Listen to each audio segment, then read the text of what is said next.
Hey guys, movie सैनपाई की नई video में आप सभी का स्वागत है। और आज की वीडियो कुछ डिफरेंट होने वाली है।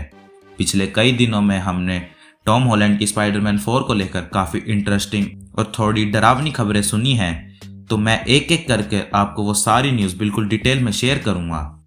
तो ये सब शुरू हुआ कुछ हफ्ते पहले, जहां इनसाइडर डैनियल आरपीके ने रिपोर्ट किया कि सोनी वाले चाहते हैं कि स्पाइडरमैन 4 एक बड़ी मल्टीवर्स मूवी हो। जब से नो वे होम में उन्होंने $1 बिलियन का स्वाद चखा है, सोने वाली अगली स्पाइडरमैन मूवी को टोबी मैगवायर और एंड्रू गारफील्ड को वापस लाकर बनाना चाहते हैं। इसके साथ वो इसमें और भी स्पाइडरवर्स के कैरेक्टर्स को इंक्लूड करना चाहते हैं, जहां पॉसिबली इसमें माइल्स मोरालेस तक को वो लाना चाहते हैं। वहीं इसी रिपोर्ट में मार्वल साइड को लेकर ये खबर है कि मार्वल स्टूडियो स्पाइडरमैन 4 को ग्राउंडेड रखना चाहते हैं। इसका टोटल सेंस भी बनता है, क्योंकि नो वे होम में स्पाइडरमैन के इस आर्क को अच्छे से सेटअप किया गया है। ना उसके पास अब टोनी स्टार्क है, ना एवेंजर्स, ना हैप्पी, ना डॉक्टर स्ट्रेंज, किसी का भी सपोर्ट नहीं है, जिससे स्पाइडरमैन के कैरेक्टर को वो ग्रोथ करने का मौका मिलेगा।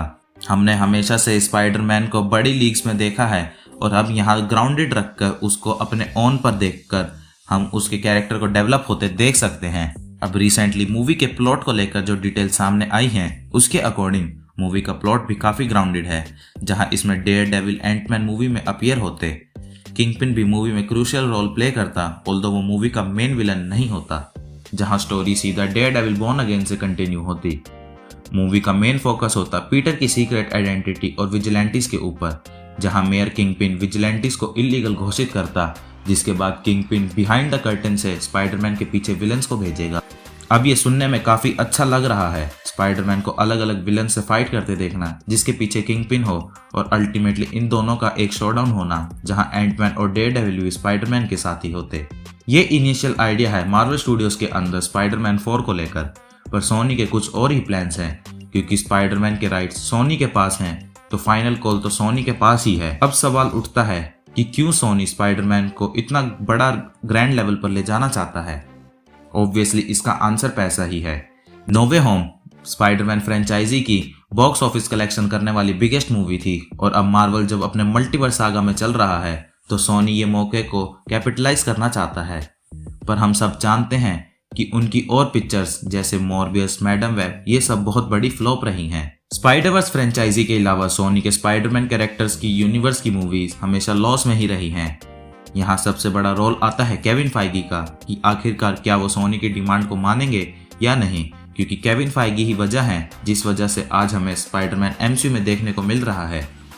ये सब शुरू हुआ अमेजिंग स्पाइडरमैन 3 के टाइम, जहां एमी पास्केल ने केविन फाइगी की सलाह मांगी थी मूवी को लेकर, पर केविन फाइगी ने सजेस्ट किया कि ये मूवी वर्क नहीं करेगी, और उन्हें रिबूट का आइडिया देकर स्पाइडरमैन को एमसीयू में लाने का सजेशन दिया। इससे दोनों पार्टीज को आज कितना फायदा हुआ है हम सब ने ही देखा है। अब कुछ दिनों पहले इनसाइडर जेफ स्नाइडर ने बताया कि डिज्नी नहीं चाहता कि उनकी एक साल में मार्वल की 4 मूवीज रिलीज हो, और ये स्टेटमेंट बॉब आइगर हमेशा ही कहते आ रहे हैं जब से वो वापस आए हैं। और फिलहाल 2025 के लिए मार्वल की 4 मूवीज ऑलरेडी स्लेटेड हैं। इस वजह से रिपोर्ट्स हैं कि मार्वल पोटेंशियली फैंटास्टिक 4 को ईयर एंड में पुश कर सकता है, और ब्लेड 2026 में पुश हो सकती है। इस सब में सोनी का ये स्टैंड है कि वो किसी भी हाल में स्पाइडरमैन 4 को 2025 में ही रिलीज करना चाहता है। और इस सब में प्रॉब्लम ये है कि केविन फाइगी फिलहाल एमसीयू में ही काफी बिजी हैं, क्योंकि मार्वल के मल्टीवर्स सागा को भी संभालना है, तो वो स्पाइडरमैन 4 पर अपना टाइम ज्यादा नहीं दे पा रहे। कुछ टाइम पहले जब मूवी शेड्यूल्स बाहर आए थे, तो उसमें एक डेट जून 25, 2025 में सोनी मार्वल की अनटाइटल्ड मूवी भी थी, जो कि रिपोर्ट्स की माने तो स्पाइडरमैन 4 ही है, जिसे सोनी हर हाल में 2025 में रिलीज करना चाहता है। ये रिपोर्ट एड अप होती है डैनियल आरपीके की रिपोर्ट के साथ, जहां उन्होंने बताया कि स्पाइडरमैन 4 का प्रोडक्शन और फिल्मिंग अर्ली 2025 में स्टार्ट हो जाएगा। मार्वल बेसिकली नहीं चाहता कि उनकी 2 मूवीज एक मंथ के गैप में रिलीज हो, और अभी फिलहाल जो फैंटास्टिक 4 की रिलीज डेट है जुलाई की, उस हिसाब से जून और जुलाई के बीच एक मंथ का गैप रह जाएगा, जिस वजह से दोनों मूवीज को ब्रीथिंग टाइम नहीं मिलेगा और प्रमोशन वगैरह भी इम्पैक्ट होंगे। पर सोनी को कोई परवाह नहीं है, और सच में ये सोनी की तरफ से काफी डम डिसीजन है। सोनी खुद के पैरों पर ही खुलाड़ी मार रहा है। एक तरफ जहां वो मैडम वेब जैसी मूवीज बनाकर लॉस झेल रहा है, वहीं दूसरी तरफ वो मार्वल की स्पाइडरमैन मूवीज को भी कंट्रोल करना चाहता है, जो कि उन्हें अच्छा पैसा बनाकर दे रही है। रिसेंटली ट्रस्टेड इनसाइडर डैनियल आरपीके ने इस सिचुएशन को लेकर और भी काफी डिटेल शेयर की, जिसमें कुछ अच्छी भी हैं। तो डैनियल आरपीके ने अपनी रिपोर्ट में बताया कि टॉम रोथमैन, जो कि सोनी पिक्चर्स एंटरटेनमेंट के चेयरपर्सन हैं, वही केविन फाइगी से स्पाइडरमैन 4 को लेकर लड़ रहे हैं।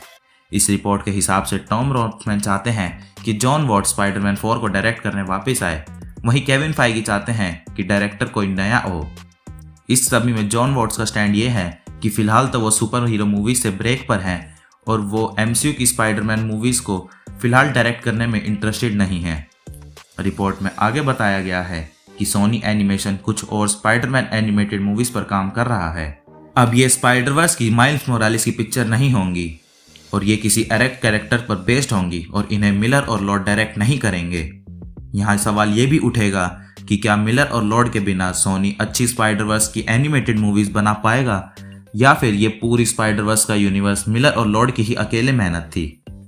एक और इंटरेस्टिंग खबर इस सब में यह है कि एमी पास्केल चाहती हैं कि केविन फाइगी फ्यूचर की miles Morales live action movie में इन्वॉल्व हो।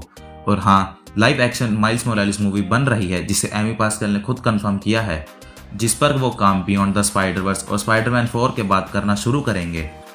अब इससे ये समझ आता है कि सोनी के अंदर ही वो लोग डिवाइडेड हैं। टॉम रोथमैन केविन फाइगी से लड़ रहे हैं, वहीं एमी पास्केल केविन फाइगी के साथ फ्यूचर में भी काम करना चाहती हैं, क्योंकि उन्हें पता है कि केविन फाइगी की सलाह और मार्वल का लोगों से ही उन्हें कितना पैसा मिल रहा है।